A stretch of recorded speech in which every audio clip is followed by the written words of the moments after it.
사회적으로 핫한 이슈를 키워드로 알아보는 핫키워드 시간입니다. 함예진 캐스터 안녕하세요. 안녕하세요. 네, 오늘이 지나면 12월입니다. 언제 이렇게 2022년이 갔나 싶으시죠?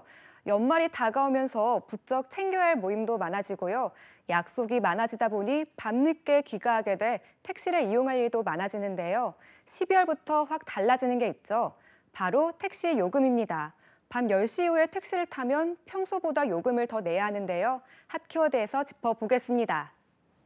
심야 택시 승차난을 해소하기 위해 서울시에서 다음 달부터 할증 시간대를 늘렸죠. 네, 맞습니다.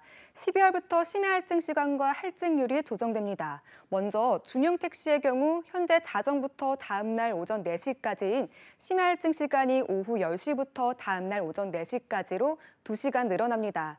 특히 택시 승객이 가장 많이 몰리는 시간이죠. 밤 11시부터 다음 날 새벽 2시까지는 기본 할증률 20%의 2배인 40% 할증률이 붙습니다. 그러면 모범과 대형 택시도 달라지나요? 지금까지는 심야 할증이 없었거든요. 네, 그런데 12월부터는 모범과 대형 택시 역시 오후 10시부터 오전 4시까지 20% 할증이 적용됩니다. 여기에 서울을 벗어나면 적용되는 시계외 할증 역시 20%가 추가로 적용됩니다. 달라지는 점 꼭 챙겨봐야겠죠. 부담이 만만치 않을 것 같은데요. 내년부터 요금도 달라지죠? 네, 서울시는 내년 2월 1일부터는 중형 택시 기본요금을 3,800원에서 4,800원으로 1,000원 인상합니다. 기본거리도 2km에서 1.6km로 400m 짧아지고요. 우선 서울시에서 승차난이 가장 심한 12월 택시 대란을 해소하기 위해 심야할증제부터 개편한 겁니다. 심야 할증 제도 개편과 요금 인상으로 시민 부담이 늘어나는 만큼 택시 서비스도 개선될까요? 네, 서울시는 승차 거부와 부당요금 등 택시 불법 행위를 계속해서 단속한다는 계획인데요.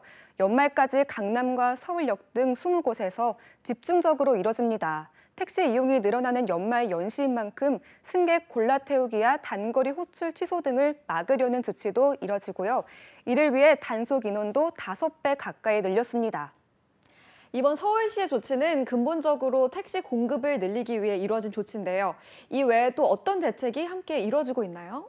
네, 서울시는 이번 달부터 45년간 유지됐던 택시 부재를 폐지했는데요. 이틀 연속 일하고 하루를 강제로 쉬도록 하는 제도를 없애 택시 공급을 늘리겠다는 보관입니다. 그래서 실제로 심야 시간대 택시 공급은 좀 늘었을까요?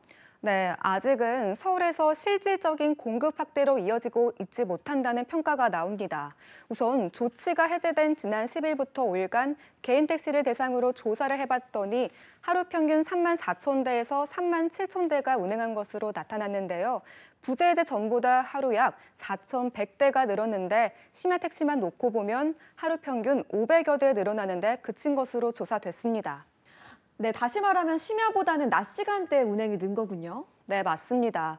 목표했던 심야 택시난을 해소하는 데는 큰 영향을 주지 못하고 오히려 주간에 운행하는 택시가 많아지며 과당 경쟁을 부추긴다는 우려도 생겼습니다. 한편 심야 택시난의 원인은 기사 고령화, 취객 기피 등이라면서 보다 근본적인 해결책을 내놓아야 한다는 목소리가 나옵니다. 우선 서울시는 요금 인상이 시작되는 다음 달부터는 본격적인 공급 확대를 기대할 수 있다고 설명하고 있는 만큼 조금 더 지켜봐야겠습니다. 네, 현실적인 요금 체계도 중요하지만요. 그보다 택시를 늘리기 위한 근본적인 다양한 방안 마련도 함께 이뤄져야 효과를 볼 수 있겠죠. 무엇보다 부담이 늘어난 시민을 위한 심야 대중교통 확충도 필요해 보입니다. 지금까지 핫키워드 함예진 캐스터였습니다. 고맙습니다.